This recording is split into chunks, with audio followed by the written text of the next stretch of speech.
Okay, so today we're in section 4.2, which is about binomial probability distributions. So that word binomial, we see the prefix bi, like bicycle. Bicycles have two wheels. So what binomial probability experiments are, is they're probability experiments that only have two possible outcomes. Things like yes or no, true or false, black or white, heads or tails. And whenever we have a probability experiment that has just two possible outcomes, we call it a binomial experiment. And these binomial experiments, they follow certain rules. So let's go ahead and introduce the binomial probability experiment and go through what those rules would be. Okay. So for the binomial probability experiment, that's any experiment that meets these conditions. First, there are a fixed number of trials. So you're going to do the binomial probability experiment a certain number of times. So if you're flipping a coin, heads or tails, that's binomial. And maybe we'll flip that coin 100 times. So that's a fixed number of trials. Each trial is independent of any other trial. What happens on the first flip of the coin doesn't affect what happens on the 33rd flip of the coin. So they're independent of one another. Each trial has only two outcomes, and we call those success or failure. Now, that's just to be general.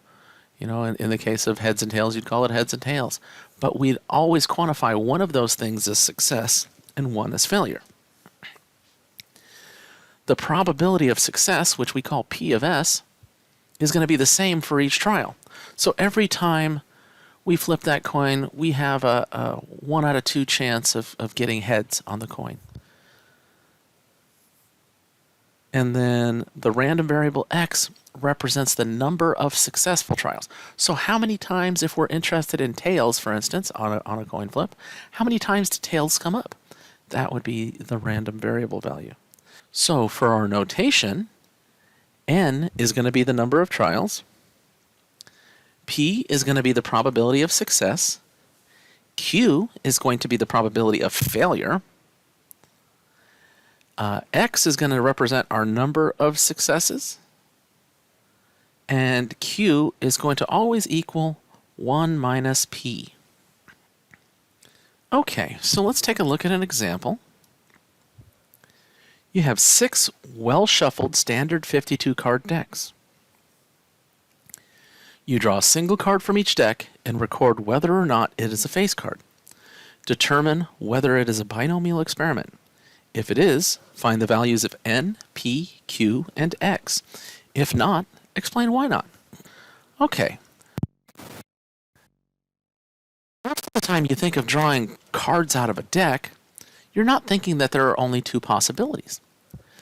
But in this case, we can think of it as having two possibilities, because while we have a fixed number of trials, which is 6, the decks are independent of each other, and the two possible outcomes, even though there's 52 cards that could come out, the way that we quantified it was we said we want to know if we get a face card or not. So either we get a face card or it's not a face card. That's two possible outcomes. And the probability of getting a face card is the same each time. The reason that it's the same is because we're picking one card from each deck. So since each deck has 52 cards in it and 12 face cards, each time our probability is 12 out of 52. It would be different if we were choosing the cards from the same deck. But since we have 6 separate decks, then those are 6 separate trials, each one of which has the same probability. So this makes it binomial. And now we can do what we were asked to do and find the values of n, p, q, and x. So n is the number of trials. There are 6 trials. P is the probability that we get a face card. So the probability that we get a face card, because we're using separate decks, is 12 out of 52 each time, and 12 out of 52 is 3/13. The probability of Q is 10 out of 13. Okay? Because Q is always 1 minus P. So 1 minus 3 over 13 is 10 over 13. And then the X, the value that the random variable can take, it's asking how many times can you get a face card?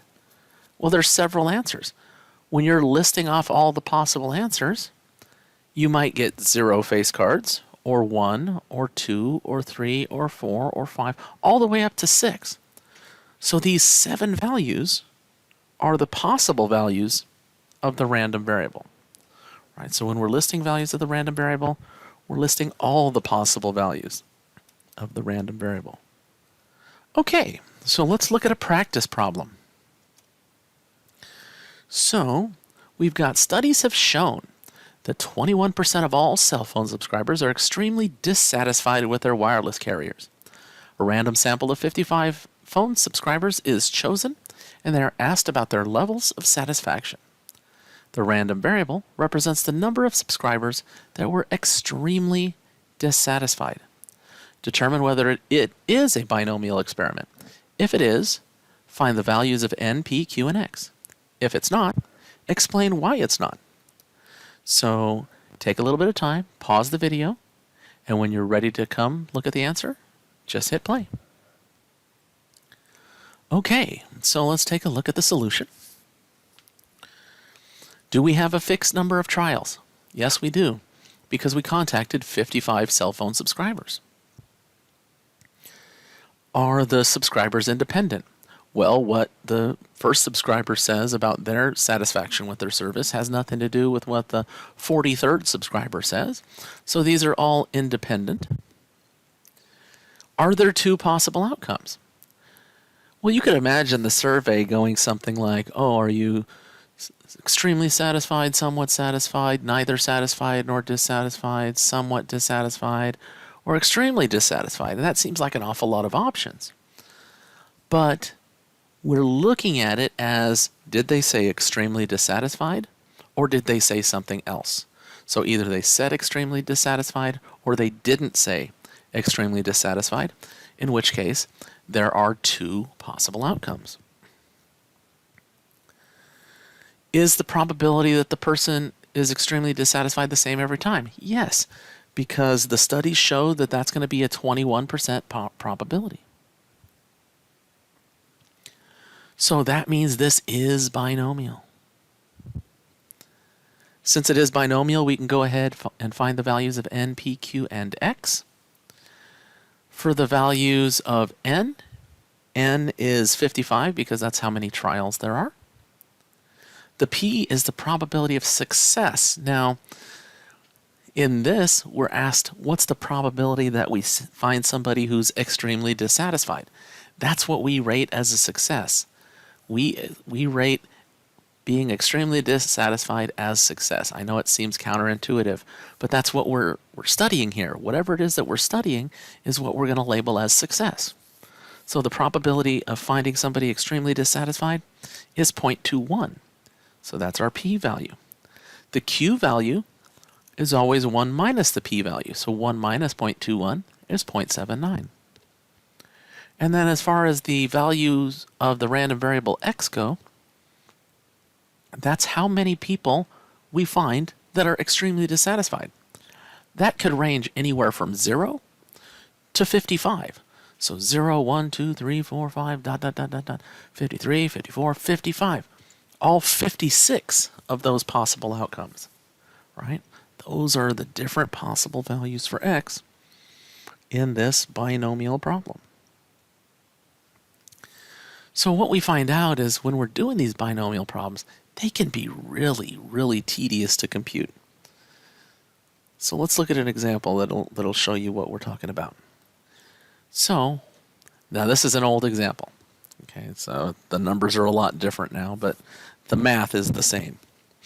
So 1 out of every 5 houses in the United States has a Blu-ray player. 3 households are chosen at random. What is the probability that exactly 1 will have a Blu-ray player? That's a very out-of-date kind of problem, I know. Now with Blu-ray players being more readily available, including Xbox Ones and PS4s and other gaming systems. There are a lot of houses that have Blu-ray players now. But that's not important to the problem. So we want to know what the probability is that exactly one will have a Blu-ray. Well, let's take a look. We have to kind of use the multiplication rule here. And if you're going to do this, building a tree diagram may help. So you're going to look at 3 households. And each level of my tree is going to represent a household. Each household is either going to have a Blu-ray or no Blu-ray. So the first house, B or N. The second house, we put branches off of each of those letters, B and N, that also do B and N, and then branches off of those. So the possibilities here are Blu-ray, Blu-ray, Blu-ray, Blu-ray, Blu-ray, no Blu-ray, Blu-ray, no Blu-ray, Blu-ray, Blu-ray, no Blu-ray, no Blu-ray, no Blu-ray, Blu-ray, Blu-ray, no Blu-ray, Blu-ray, no Blu-ray, no Blu-ray, no Blu-ray, Blu-ray, no Blu-ray, no Blu-ray, no Blu-ray. That's a mouthful. You could just think of it as BBB, BBN, BNB, BNN, NBB, NBN, NNB, NNN. Okay, so now we're ready to compute those individual probabilities. So I'll make a little table here. For Blu-ray, Blu-ray, Blu-ray, the probability that a house has a Blu-ray is 1/5. So it would be 1/5 times 1/5 times 1/5, which is 1 over 125. The number of houses, that's how many houses in that particular scenario would have a Blu-ray. In this case, 3 houses. So Blu-ray, Blu-ray, no Blu-ray. That means that 2 of those 3 houses have Blu-rays. The probability of that happening is 1/5 times 1/5 times 4/5, which is 4 over 125. And again, that would be 2 houses having a Blu-ray. Blu-ray, no Blu-ray, Blu-ray is going to be 1/5, 4/5, 1/5. But still 4 out of 125 and still 2 houses having a Blu-ray. BNN. That's 1 house having a Blu-ray. And so it's 1/5, 4/5, 4/5, which is 16 1/25. No Blu-ray, Blu-ray, Blu-ray. That's going to be 4/5, 1/5, 1/5. And in this situation, we have 2 houses that have a Blu-ray. No Blu-ray, Blu-ray, no Blu-ray is 1 house having a Blu-ray. And so 4/5 times 1/5 times 4/5, 16 1/25. NNB, no Blu-ray, no Blu-ray, Blu-ray, is 4/5, 4/5, 1/5, which is 16 1/25. And that's 1 house having a Blu-ray. And then NNN, which is no Blu-ray, no Blu-ray, no Blu-ray, is 4/5, 4/5, 4/5, which is 64 1/25. And that would be 0 houses having a Blu-ray. So for this problem, we were asked, what is the probability that exactly 1 house will have a Blu-ray? So if we look at this table, there are 3 cases that have 1 house with a Blu-ray. That's BNN, NBN, and NNB. In each case, the probability is the same. It's 16 over 125. So, 8 different results, but we're interested with the ones that have 1 house with a Blu-ray player. We take that 16 1/25 and add it together for each situation, right? The first one, second one, third one. And when we add those up, there were 48 out of 125. That was the probability that we found exactly 1 house with a Blu-ray player. Gotta be honest, that kind of sucks. That's a lot of work to get to that answer. But thankfully, we have a little bit of help coming, right? There's a formula that we can use. And so this formula is called the binomial probability formula.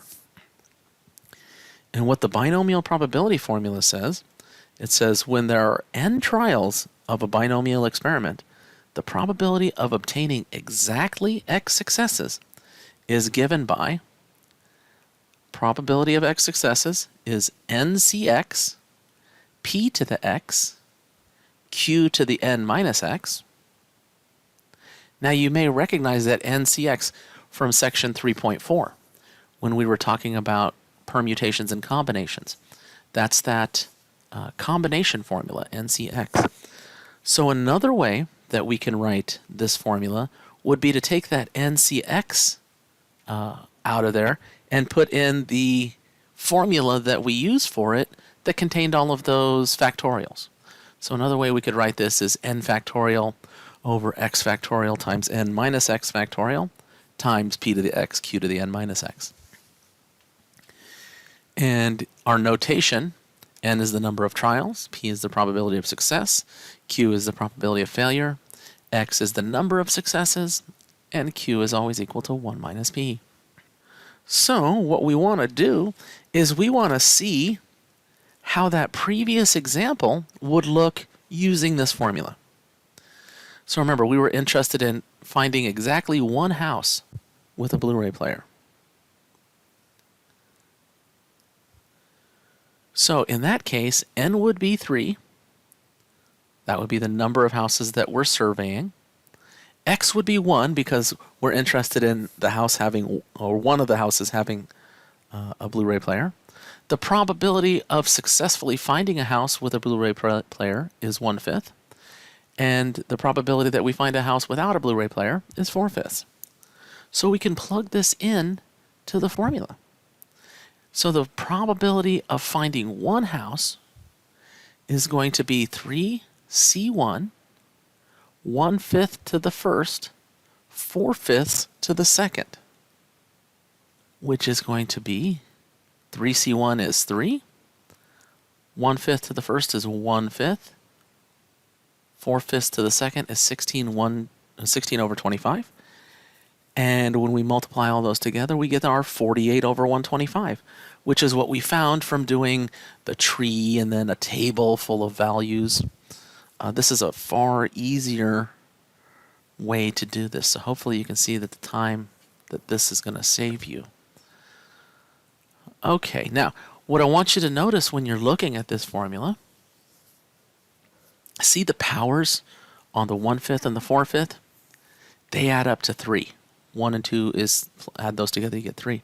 The powers on those terms will always add up to the value of n, right? So n was 3 because we were doing 3 houses. Those powers will always add up to n. So if n was 27, the 2 powers would add up to 27. Okay, so now we're going to try to incorporate some of what we did in section 4.1 when we talked about probability distributions. And just as we did in the previous section, we want to be able to build probability distributions for binomial probability experiments. Remember that a binomial probability distribution is a listing of every value of the random variable along with its associated probability. So, we have an example. Funko Manufacturing is a discount party supply company. This is not to be confused with Funko that makes pop vinyl figurines of all kinds of pop culture icons. This is spelled a little bit different. This is F-U-N-C-O, not F-U-N-K-O. What this Funko Manufacturing does is they import balloons that other companies reject and sell them at bargain basement prices. As a result, 10% of all of their balloons are defective. You buy 8 of the balloons for a party. Create a probability distribution for the number of balloons that are defective. So this is definitely binomial because when you buy the balloon, it's either defective or it's not. So in this situation, the n is 8 because we're buying 8 balloons. The probability that a balloon is defective, which is what we're considering our success, is 0.1. The probability that it's a good balloon is 0.9. And the possible values of the random variable x are 0 through 8.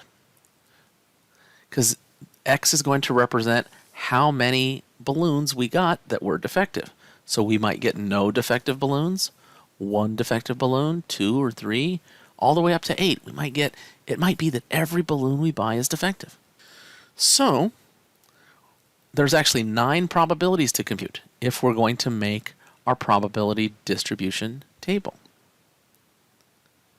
So we have to compute the probability of 0. Okay. And so for the probability of 0, we're plugging this into the formula. That's 8C0, 0.1 to the 0, 0.9 to the 8 minus 0, which is 1 times 0.1 to the 0 times 0.9 to the 8th. And if you enter that into your calculator, it's 0.43046721. Okay. Again, notice that the powers add up to the n value 8. Probability of 1 is going to be 8C1, 0.1 to the 1, 0.9 to the 8 minus 1, which is 8 times 0.1 to the 1st times 0.9 to the 7th. And if you enter that into your handy-dandy calculator, you'll get 0.38263752. The probability of finding 2 defective balloons in the 8 balloons that you buy is going to be given by 8C2, 0.1 to the 2nd, 0.9 to the 8 minus 2, which is 0.1 to the 2nd, 0.9 to the 6th, times 28. 28 because 8C2 is equal to 28. Multiply that out, you get 0.14880348. Probability of 3, 8C3. So you'll see patterns here. 0.1 to the 3rd, 0.9 to the 8 minus 3. It's 56. 8C3 is 56 times 0.1 to the 3rd times 0.9 to the 5th, which is 0.033066744. Then we have probability of 4, and 5, and 6, and 7, and 8. Notice, probability of 8 is very, very small. That's because if you buy 8 balloons and there's only a 10% chance that you get a bad one, then to get 8 bad ones would be extremely unlikely. So these are our values, and we can make these values into a probability distribution.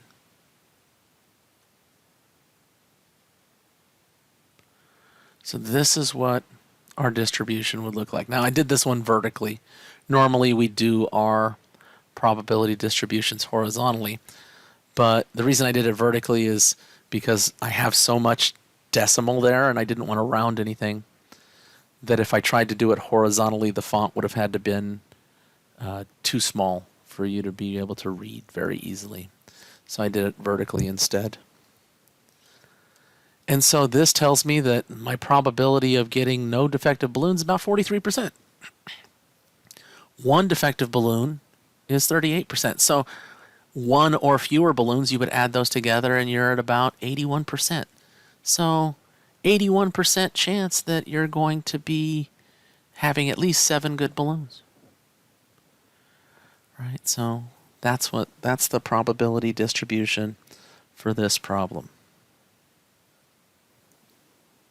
Okay, so now we have a practice problem. I know it says example, but it's supposed to be a practice problem.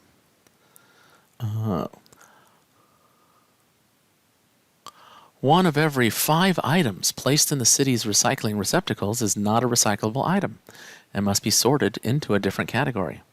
A recycling receptacle is chosen at random. It contains 6 items. Create a probability distribution for the number of items that must be reclassified. So I know I said it's a practice problem, not an example, but if you look at the notes that you print out, you'll notice that this example is actually all pretty much worked out for you. I just want you to see if you understand how to put together those lines of mathematics there, right? So our solution, we know it's binomial because we have 6 items. The probability that one item is not recyclable, has nothing to do with another item. So they're independent. The probability that something is poorly sorted is 0.2, and probability that it's in the right place is 0.8, because 1 out of 5 is 0.2. Okay, so our n is 6 items. Probability that it has to be reclassified is 0.2. So the probability that it doesn't is 0.8. And the possible values for the random variable are 0 through 6. We view the 7 different probabilities using the formula. So n is 7, so it's going to be 7c0. Then the next term, 7c1. The following term, 7c2, right? So that first ncx, that's called the binomial coefficient because it's the coefficient part, it's the number part of this binomial formula. So we get these 7 probabilities. Probability of 0, probability of 1, probability of 2, and 3, and 4, and 5, and 6. Notice the patterns. Okay. The NCX part at the beginning. The N part doesn't change. The 6 is the same in all of them. But as you go down, it goes 0, 1, 2, 3, 4, 5, 6. That is going down one by one, going up one by one from 0 all the way to 6. Notice on the 0.2, look at the powers. The powers are actually doing exactly the same thing as the second number in the NCX term, right? The first line is 6c0, the power is 0. 6c1, the power is 1. 6c2, the power is 2. Right? So those numbers are always the same. Then for the second one, we're always subtracting whatever the first power is from n. So if the first power is 0, 6 minus 0, n minus 0 is 6. 6 minus 1 is 5. So if you look at the second set where we've kind of simplified the powers down, like in the third row it's 15 times 0.2 to the second times 0.8 to the fourth, you'll notice that the two powers add up to the n, right? 2 plus 4 is 6, n was 6. And that the numbers inside the parentheses always add up to 1, because with binomial probabilities, since there's only 2 possible things that are happening, and all the probabilities have to add up to 1, those values inside the parentheses should always add up to 1. And so we get these 7 probabilities. We can make our probability distribution like so. Good news. The TI-8384 graphing calculator can be used to help you create a binomial probability distribution. So how are we going to do that? Well, from the home screen, you're going to press the second and the vars button. The vars button is located near where your directional keypad is. It's down and to the left from that directional keypad. And when you press that vars button, you will get here. You're going to scroll down until you see binom PDF. Okay, that means binomial probability distribution function. And press enter. On the older versions of the calculator, this is what comes up, binom PDF. If you have a newer version of the calculator, it may be slightly different. And when I say slightly, I mean completely different. For those of you with the older versions, once you do this, you'll press enter. This puts the binom PDF on the screen. And you're going to have to enter the n value, and then put a comma, then the value of p, and then end the parentheses. And if you hit enter after this, then what shows up on the screen is a list, okay? And you can use the right arrow key to scroll through the list. So you see 0.43046721. This was the very first probability in our probability distribution in the Funko manufacturing problem. And the next one, 0.382 dot dot dot, that's going to be that second number. And if you scroll through, you can get all of the values. For those of you with a newer version, you'll see something different. Your screen will say, it'll have n on there, or number of trials, which is your n. And so you'll have to enter that in. It'll have the p value that you have to put in.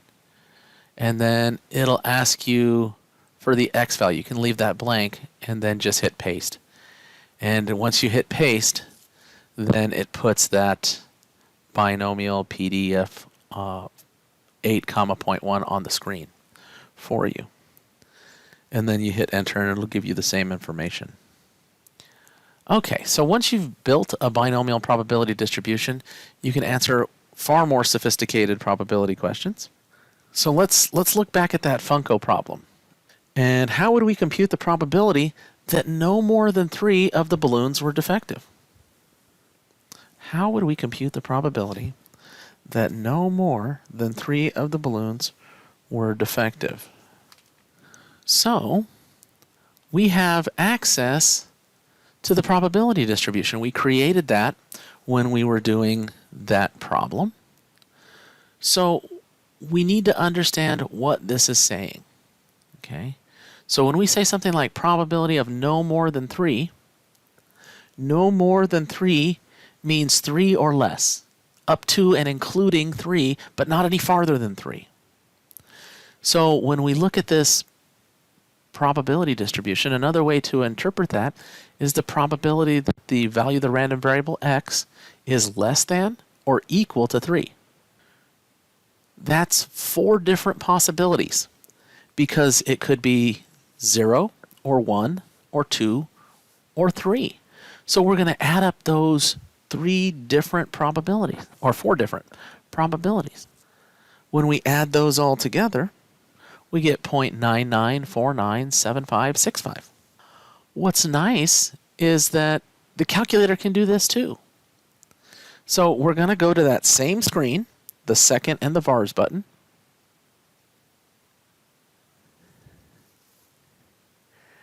And that screen will look like this. You're going to scroll down now till we see binom CDF. Binom CDF. So in the last calculator example, it was binom PDF. This time is CDF. The CDF stands for cumulative distribution function. Whenever we see cumulative, that means we're adding a bunch of things together. So this is going to add up some of those numbers from the binomial probability distribution. So once it puts that binom CDF on the screen, and again, this is for the older versions of the calculator, you're going to have to enter the value of n, then a comma, then the value of p, the probability that you find something, comma, and then the last value that you wanted to add. This binomial CDF function always starts at 0. And it starts adding the probability of 0, and then 1, and then 2, and then 3. And the last number that you tell it, that comma 3, tells it what's the last number we want to add. So this binomial CDF starts at 0, and it's going to add all the way up to 3 and include the 3 to give us the answer. When we hit enter,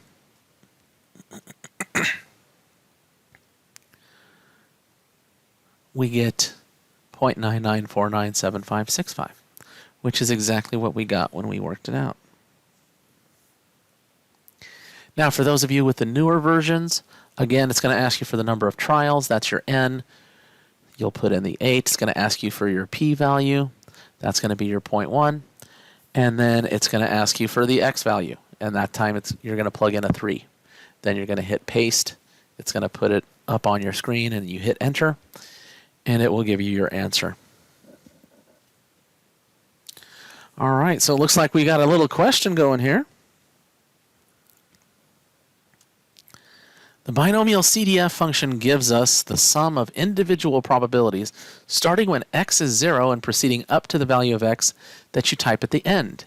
in this case that we were just finished with, all the way up to 3, stopping at 3.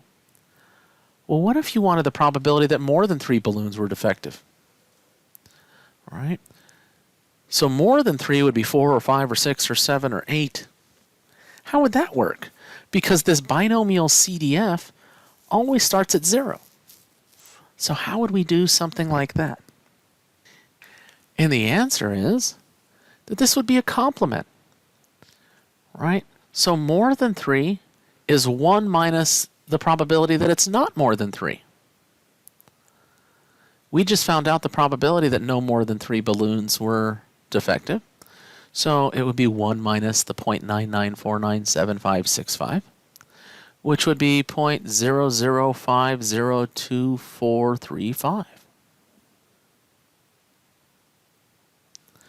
If you were doing it on the calculator, you would have to do 1 minus binomial CDF of 8, 0.1, 3.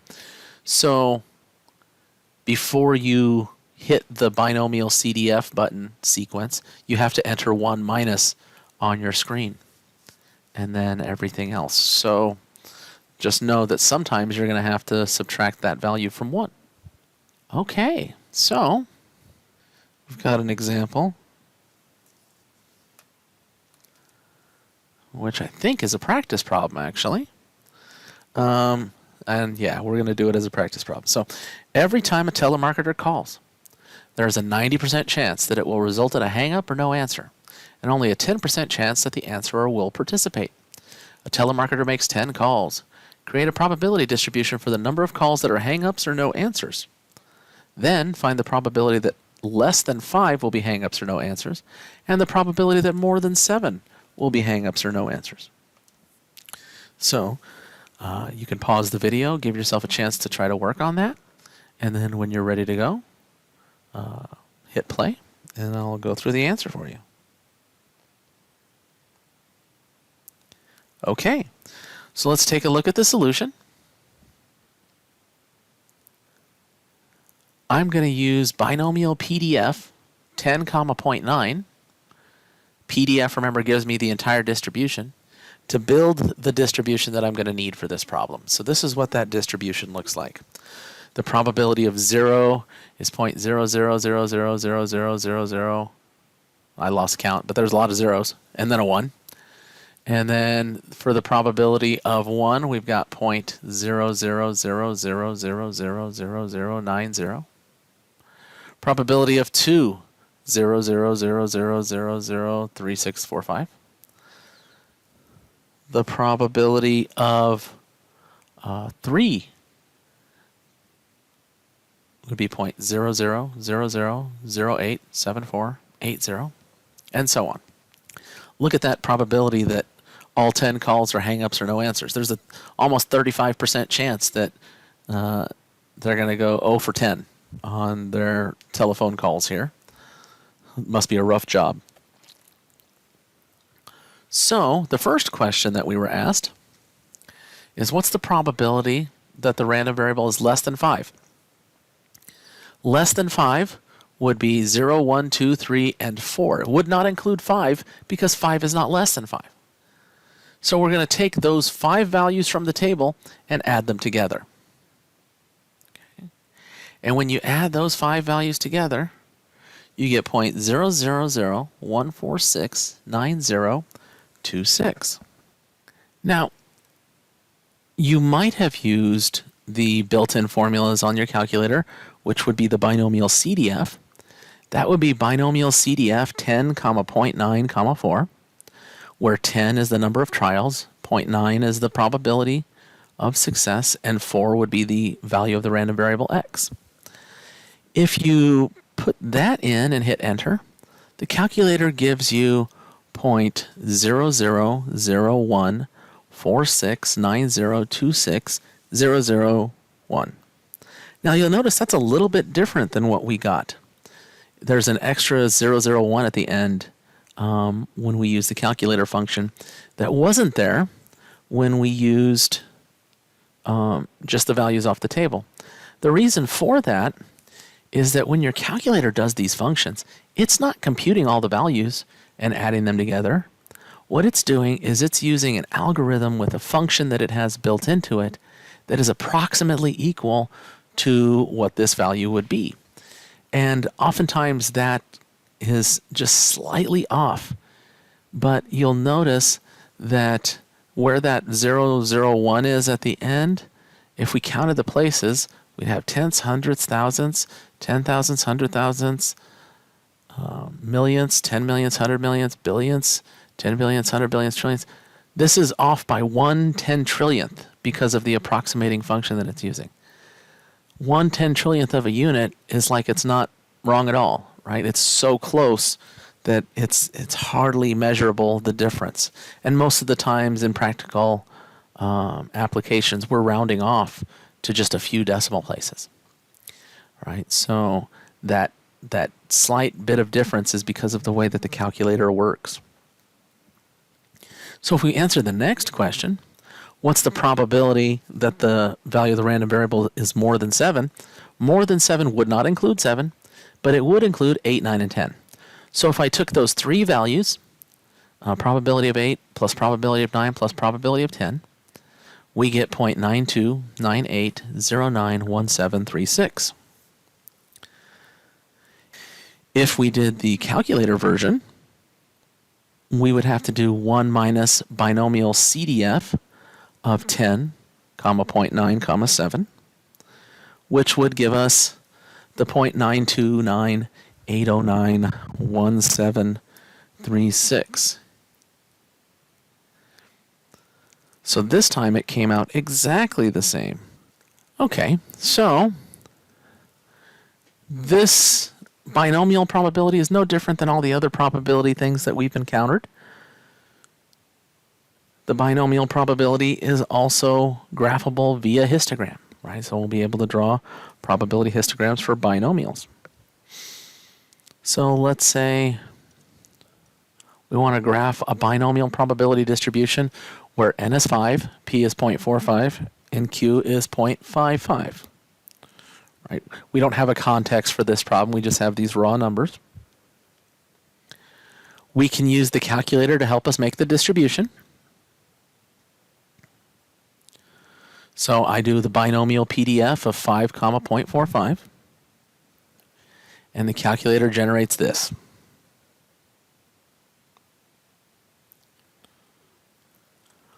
Once we've got those values, those would be really hard values to graph because of the length of the decimals. So I'm going to go ahead and round these off, and I'm going to round them off to 3 decimals. So I'm looking at this. Probability of 0.050, probability of 1, 0.206, and so on. So on a histogram, we would see this. Again, for the probability histograms, the bars are centered at the value of the random variable. The height of the first bar is 0.050, height of the second bar, 0.206, height of the third bar, 0.337, and so on. Right. So this is what our binomial histogram would look like. Okay. So one of the best things that we can say about binomial probability distributions is that when we are looking for the mean and the variance and the standard deviation, it's actually probably the simplest mean, variance, and standard deviation that we're ever going to find in this class. So we have some formulas for the population parameters of a binomial distribution. So if you're finding the mean, it's just given by n times p. So whatever the number of trials is times the probability of success, that gives you the mean. You don't have to add a bunch of stuff up and divide. It's just n times p. The variance, sigma squared, is the easiest variance that we're ever going to find. It's n times p times q. Or another way you could think of it is it's the mean times q. And then the other relationship that we've seen forever still holds true, that when we find the standard deviation, we just take the square root of the variance. So the standard deviation is going to be the square root of n times p times q. So you don't have to make big tables when you're dealing with binomial distributions and you're trying to find the values of these population parameters. So let's take a look at an example. Or actually, let's do a practice problem. Okay, you do this. Find the population parameters for the binomial experiment when n is 20, p is 0.41, and q is 0.59. So find the mean, the variance, and the standard deviation. So you can go ahead and pause the video, and when you're ready, just hit play. Okay, let's take a look at the solution here. For the mean, remember the mean is n times p. Well, that's 20 times 0.41, which is 8.2. For the variance, that's n times p times q, which is 20 times 0.41 times 0.59, which is 4.838. And the standard deviation is the square root of the variance, which is the square root of the 4.838 number, which is about 2.199545408, and we would round that off to 3 decimals probably, and just have 2.20. So that brings us to an end of section 4.2. So please look for your homework on Pearson, and have a great day.